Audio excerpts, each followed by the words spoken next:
Thank you, President. My question is to the Minister representing the Prime Minister, Senator Brandis. Australians are getting sick of hearing about tax dodgers setting up elaborate schemes to avoid paying their fair share of tax in Australia and elsewhere. British Prime Minister David Cameron is hosting a first-of-its-kind anti-corruption summit in London on the 12th of May. This is the first opportunity for world leaders. Order on my left. Senator Whish-Wilson, you have the call. This is the first opportunity for world leaders to meet to discuss the scams exposed in the Panama Papers and to discuss the scourge of multinational tax evasion in general. Will Prime Minister Turnbull be attending this summit, and will he shirt-front David Cameron over failing to crack down on some of the worst tax havens on the planet, the UK overseas territories of the Cayman Islands, Bermuda and the British Virgin Islands? If not, why not? The Leader of the Government in the Senate, representing the Prime Minister, Senator Brandis. Well, Senator Whish-Wilson, it's a very important issue you raise. It's a very important issue that is not underestimated, I dare say, by anyone in this chamber. The government expects all taxpayers to pay their fair share of tax, and that applies to multinational companies as well as it applies to domestic companies, as well as it applies to any taxpayers.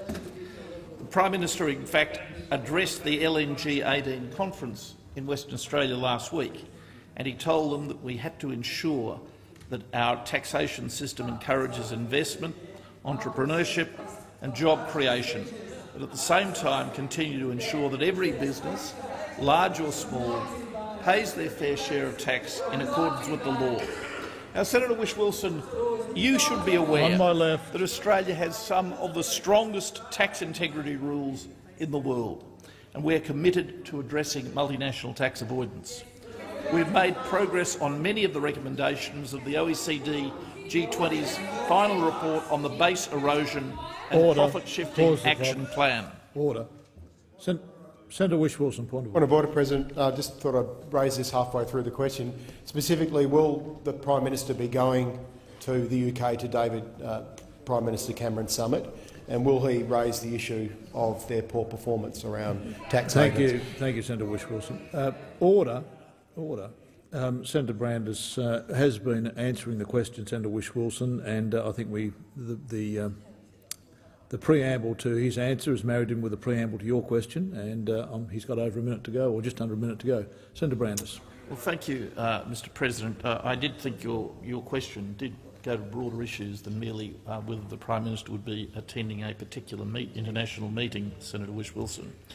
So, Senator Whish-Wilson, as I was saying to you, Australia's made progress on many of the recommendations of the OECD G20's final report on the base erosion and profit-shifting action plan, and we've passed legislation which you, I'm pleased to say, Senator Whish-Wilson, supported, you and your colleagues from the Greens Party supported, but which, to their undying shame, the Labor Party opposed, to crack down on multinationals artificially avoiding a tax liability in Australia. We've doubled penalties for multinationals avoiding tax. We've signed a— Order. Pause the clock.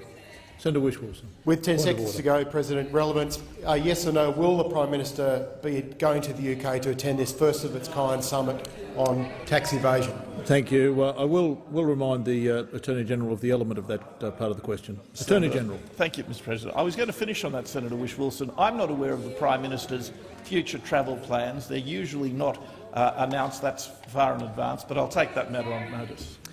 Thank you, Attorney General. Senator Whish-Wilson, supplementary question.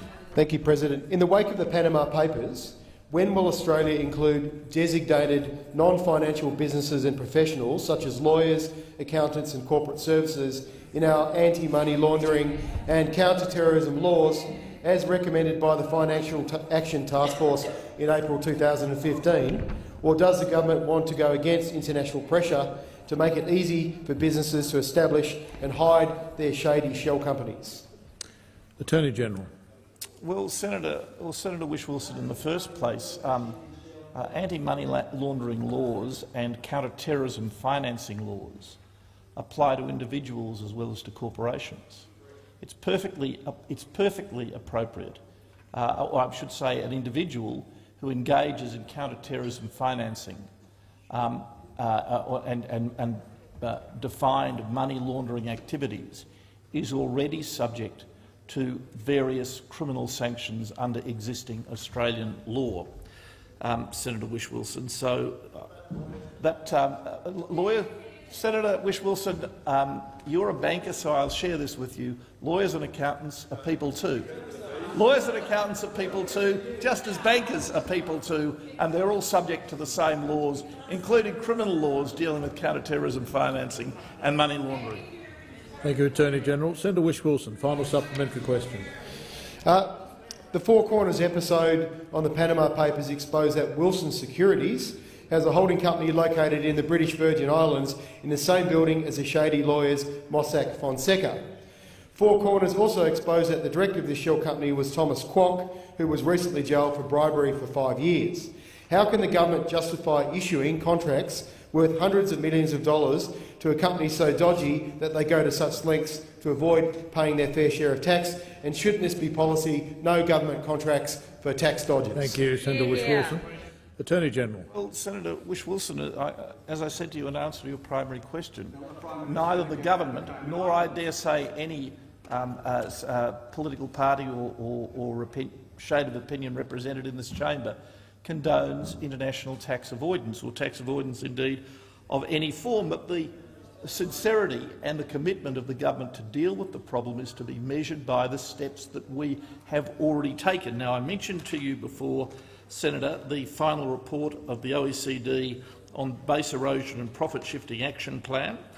The government, on the basis of that report and other considerations too, has taken strong action against multinational profit shifting by passing laws that introduced a multinational anti-avoidance law, which delivered on a 2015 budget commitment to ensure that where companies make sales in Australia but book the revenue offshore, they'll be subject to Australian tax. Senator Whish-Wilson.